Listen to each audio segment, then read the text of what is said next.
After reaching the boundaries of his father's country and arriving at the wilderness, the prince distributed all his property among the escort, bade them farewell, and sent them back, keeping for himself only as much food as the horse could carry.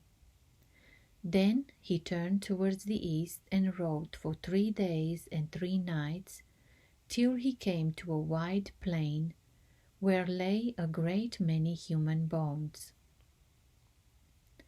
When he stopped here to rest, the horse said, "You must know, master, that we are on the land of a woodpecker fairy, who is so wicked that nobody can enter her domain without being murdered. She was once a woman, but the curse of her parents, whom she angered by her disobedience, turned her into a woodpecker. She is with her children now, but you will meet her tomorrow in yonder forest. She will come to kill you. She is terribly big, but don't be frightened. Hold the bow ready to pierce her with an arrow, and keep your sword and lance in hand, so that you can use them in case of need." Then they went to rest, taking turns in watching. At dawn the next morning they prepared to pass through the forest. The prince saddled and bridled the horse, drew the girths tighter than usual, and mounted. Suddenly he heard a tremendous crashing. "Make ready, master," said the horse. "The woodpecker fairy is coming." As she approached, she moved so fast that she tore the trees down, but the horse leaped upward like the wind, so that it was almost over her, and the prince shot off one of her feet with an arrow. Just as he was about to discharge the second arrow, she cried, "Stop, my young hero, I'll do you no harm." And seeing that he did not believe her, she gave him the promise written with her own blood. "Your horse cannot be killed, my young hero," she added. "It is enchanted. If it hadn't been for that, I would have roasted and eaten you. Know that until today no mortal man has ventured to cross my boundaries as far as this. A few bold wights who dared to make the trial reached the plain where you saw so many bones."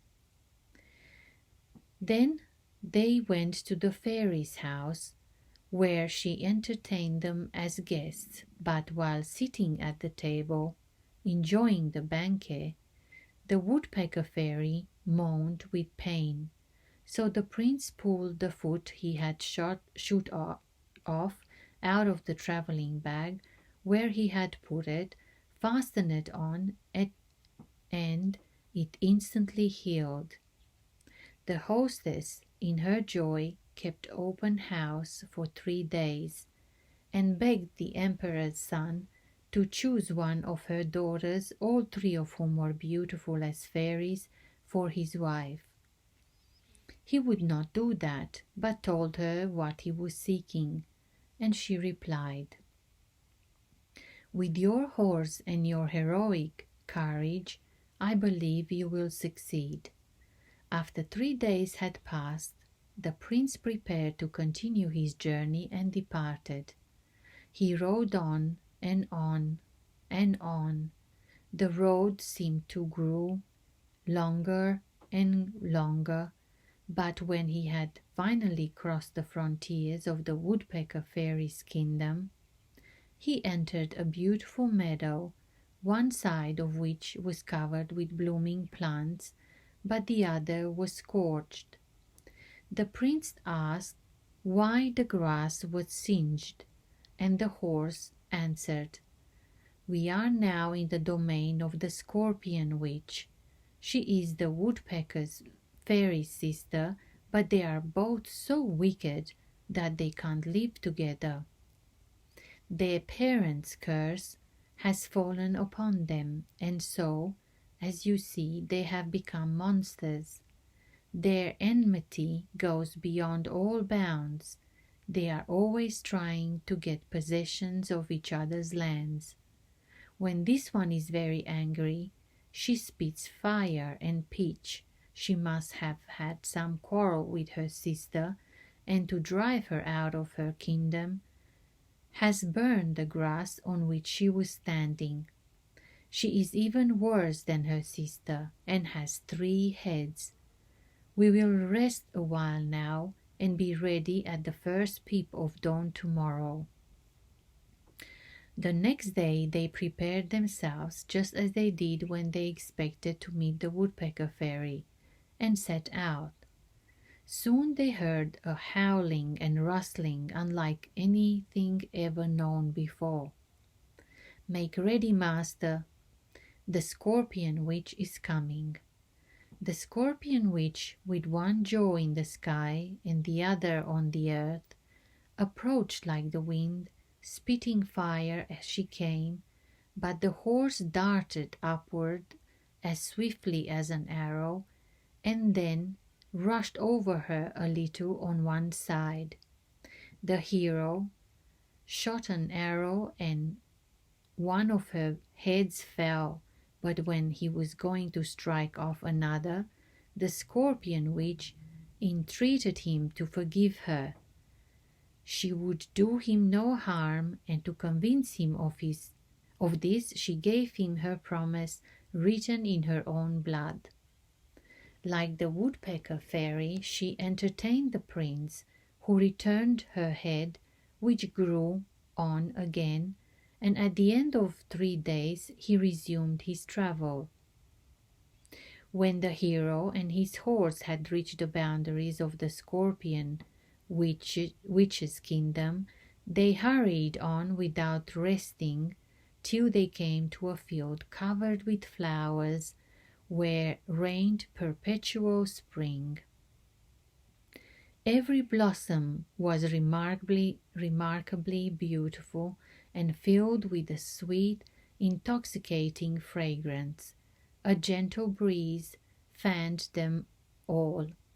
They remained here to rest, but the horse said, "We have arrived so far successfully, master, but we still have one great peril to undergo, and if the Lord helps us to conquer it, we shall really be valiant heroes."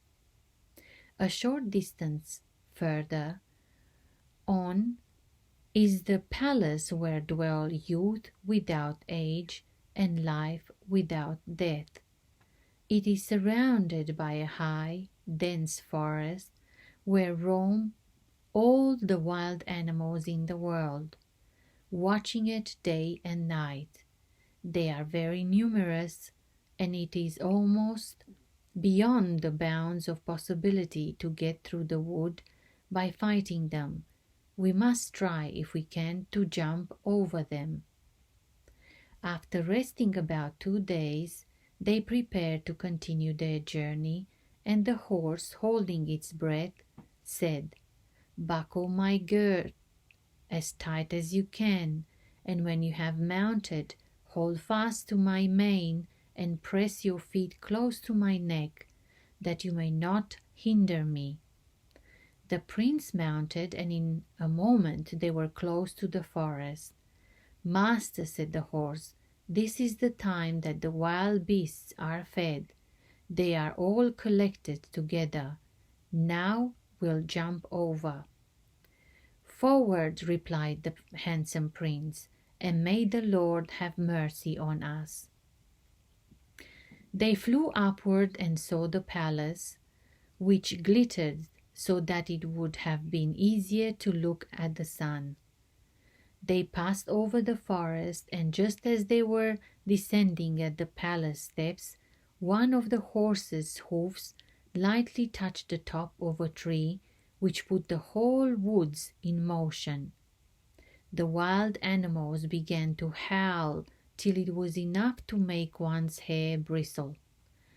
They hastily alighted and if the mistress of the palace had not been outside feeding her chickens, for that is what she called the wild beasts, they would certainly have been killed. She spared their lives out of pure pleasure, for she had never before seen a human being. Restraining the savage beasts, she shooted them and sent them back to their haunts. She was a tall, slender, lovely fairy, quite too beautiful. When the young hero saw her, he stood still as though turned to stone. But as she gazed at him, she pitied him and said, "Welcome, my handsome prince. What do you seek here?" "We seek youth without age and life without death,"